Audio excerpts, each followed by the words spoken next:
Good morning and welcome to the third and final day of Capitol Hill Ocean Week 2016. I'm your host, Kate Thompson, coming to you live from Capitol Hill Ocean Talk. Don't forget to be part of our conversation by tweeting us questions at hashtag #Chow2016 or chat us at OceansLive.org.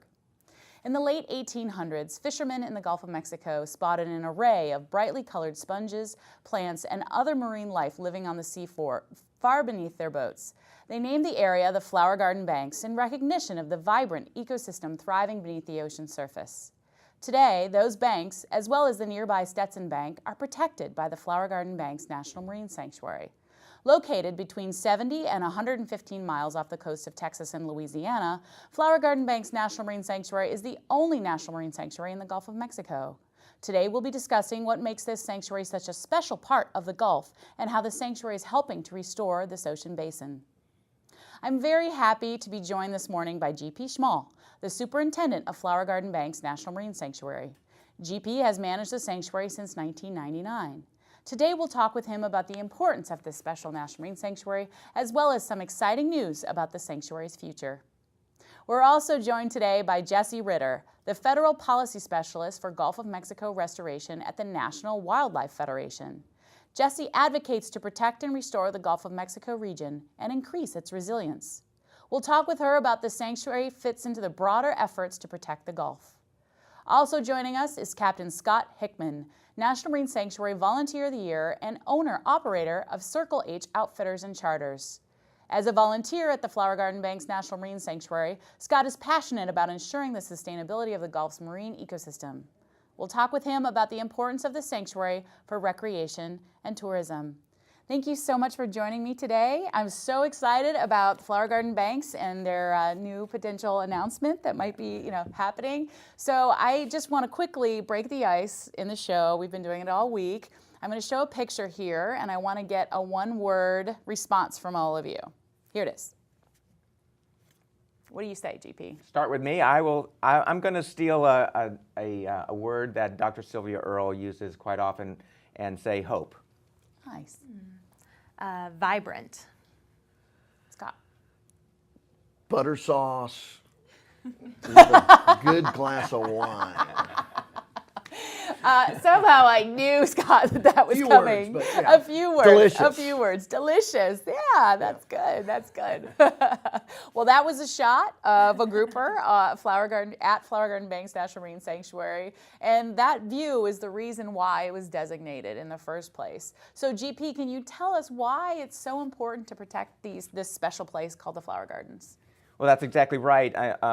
These areas are extremely special, extremely significant. Many people don't realize the health of the Gulf of Mexico. Most people, when they think of the Gulf of Mexico, they conjure up the thoughts of the oil spill, of the dead zone. But offshore in the northern Gulf of Mexico, particularly, there's a whole series of seafloor features, coral reefs, banks of other sorts, and it was recognized early on that the Flower Garden Banks were a special, even more special than many of the others, because they sustained a unique coral reef ecosystem in a very unlikely place in the northern Gulf of Mexico. And so for that reason, they were recognized as needing protection, and over the time since the National Marine Sanctuary Program was created in the 1970s and up to the point in 1992, they were designated as a National Marine Sanctuary. And then in 1996, Stetson Bank, a nearby feature that is somewhat similar to the Flower Garden Banks, was also added to the sanctuary program. Well, Jesse, the Gulf is so massive, and there's so much use that goes on in the Gulf for good reason. I've been diving out at Flower Garden Banks, and I have to say, GP, don't tell the rest of the superintendents in the system, but it's my favorite place to go diving because it's just amazing. You just can't believe that that's actually in the Gulf. So why is Flower Garden Banks so important to the overall Gulf of Mexico? So the Gulf of Mexico is easily one of the most ecologically and economically productive systems in North America. It's a working water body, and as you allude, it's working coast surrounding a working water body. It's a system we really use, and it's an economic engine for the nation. But I think those are, all the more reason why when we can identify these special places in the system that are still largely intact and that still have the capacity to support a lot of the biological resources and natural places that are increasingly rarer in the world, I think it's really important that we do what we can to protect and preserve those special places. I recently learned actually that you can occasionally see whale sharks at Flower Garden Banks. I mean, the wildlife value of this place is without question. Certainly the use of the Flower Garden Banks by many important species of fish for both commercial and recreational fishermen, the use by threatened and endangered species of sea turtles, threatened species of coral live in the system. The wildlife value really just can't be understated. Well, you mentioned whale sharks, and I have been out there 3 times, and I've been told that you probably will never see them. It's like really rare. And my 3rd time out, there it was. And I was like, oh my God, a whale shark. It's so cool. It's so very cool. So, Scott, she also mentioned for commercial fishermen and for recreational fishermen. So, how and why is the sanctuary so important for recreation and tourism communities in the Gulf, and especially for recreational fishermen in particular? Well, one of our neighbors of the Flower Garden Banks National Marine Sanctuary is Houston, Texas. It's the 3rd largest metropolitan area in the United States or North America. So there's a lot of people wanting to recreate out of there. A lot of divers, a lot of recreational fishermen, people want to get on a charter boat and go out and catch a fish.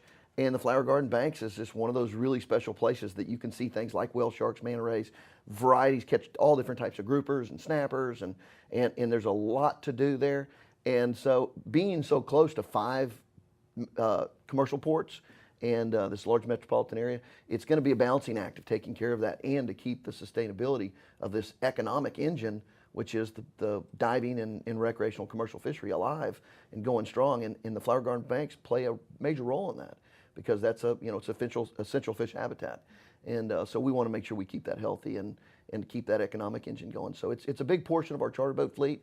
Certain times of the year, certain fisheries aggregate there, like the wahoo aggregation that happens late in the wintertime. And boats can expect to catch 20 or 30 wahoos a day at the Flower Garden Banks. And there's not many places in the world that you can do that. So many unique things about the Flower Garden Banks, and to a fisherman and or a nature lover or diver, that you can experience here that you can't experience anyplace else. Right. So it's got a huge value. Right. Well, this week on Tuesday, to start out Capitol Hill Ocean Week, we had some pretty big news about the sanctuary. Can you tell us a little bit about this announcement, GP, and what the future might hold for Flower Gardens? Oh yeah, I'd be glad to, Kate, because you're right. This is an exciting week for us. After much work and a long period of time of hard work and development, we announced this week that we have a formal proposal to expand the Flower Garden Banks National Marine Sanctuary. It will be available starting tomorrow for public comment and public review.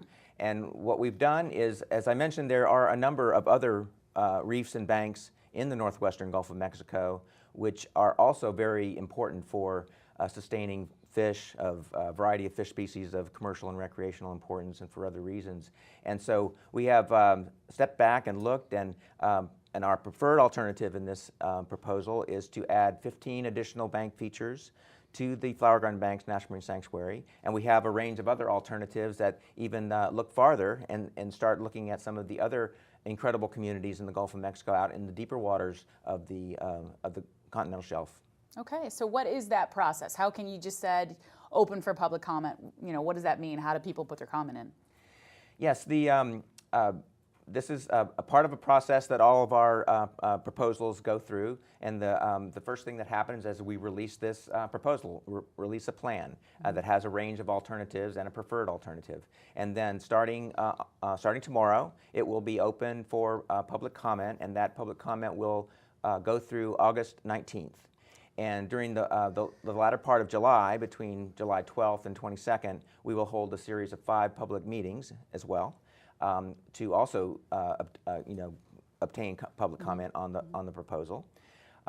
It's quite easy to make a comment on the plan. There is a website that you can link to from our website and from other announcements that you will see and that will come out. It's called regulations.gov. It's easy to remember. You go to that website and you can just enter your comment directly onto that website. You can write to me as the sanctuary superintendent and submit your comments that way, or you can actually come to one of the physical public meetings that we will have in July to also provide public comment.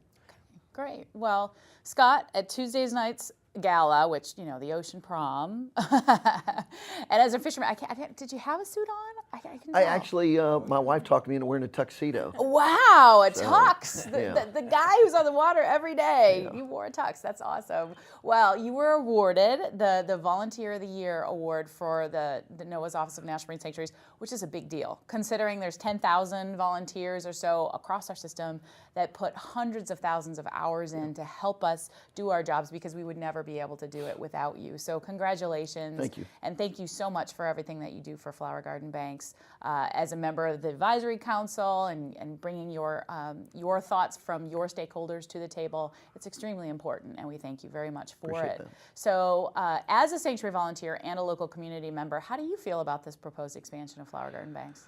Well, you know, knowing that, you know, a big portion of the coral reefs around the world are going through major coral bleaching incidents, the longest incident that's ever happened, and you know, all these areas are essential fish habitat. As somebody who loves to fish and loves to eat fish and take people to experience these things, as a longtime charter boat captain for 3 decades, the Flower Garden Banks are one of those places that has not been very much affected by a lot of these things, and it's such an amazing place, and we've got to do. I feel that it's our duty to volunteer and take better care of places like this, and that's why I got involved, and I got my industry involved, and we get stakeholders to show up to meetings and be part of the process, and we're gonna make sure that the Flower Garden Banks stay healthy, full of fish, full of marine mammals and turtles and all the things that we all love, and that our children's children will be able to enjoy that off the Texas coast, and we're gonna keep it in great shape. So I think we need more people to volunteer, and I challenge everybody that loves the ocean to get involved and serve on advisory panels and sanctuary advisory councils. And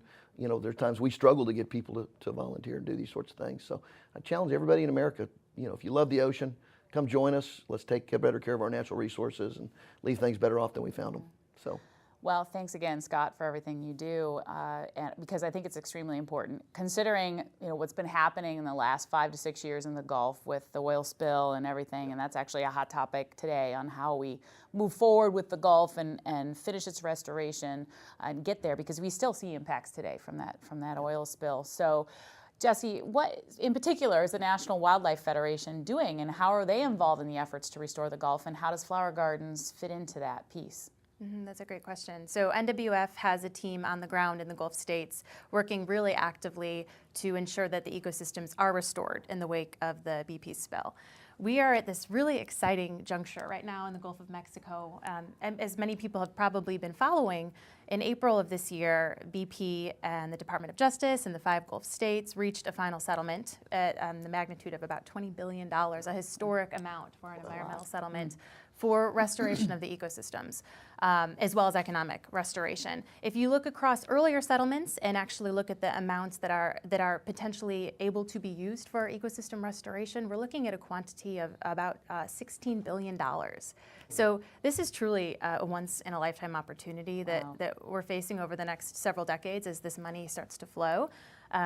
And it's so important, given just the fact that this money is going to be distributed through different channels and by different entities, that no restoration action in the Gulf right now takes place in a silo. Things have to be talking to each other. These entities have to be coordinating. I know that Sanctuaries is thinking about this and doing a great job of looking ahead and thinking about how the proposed expansion fits into these broader efforts.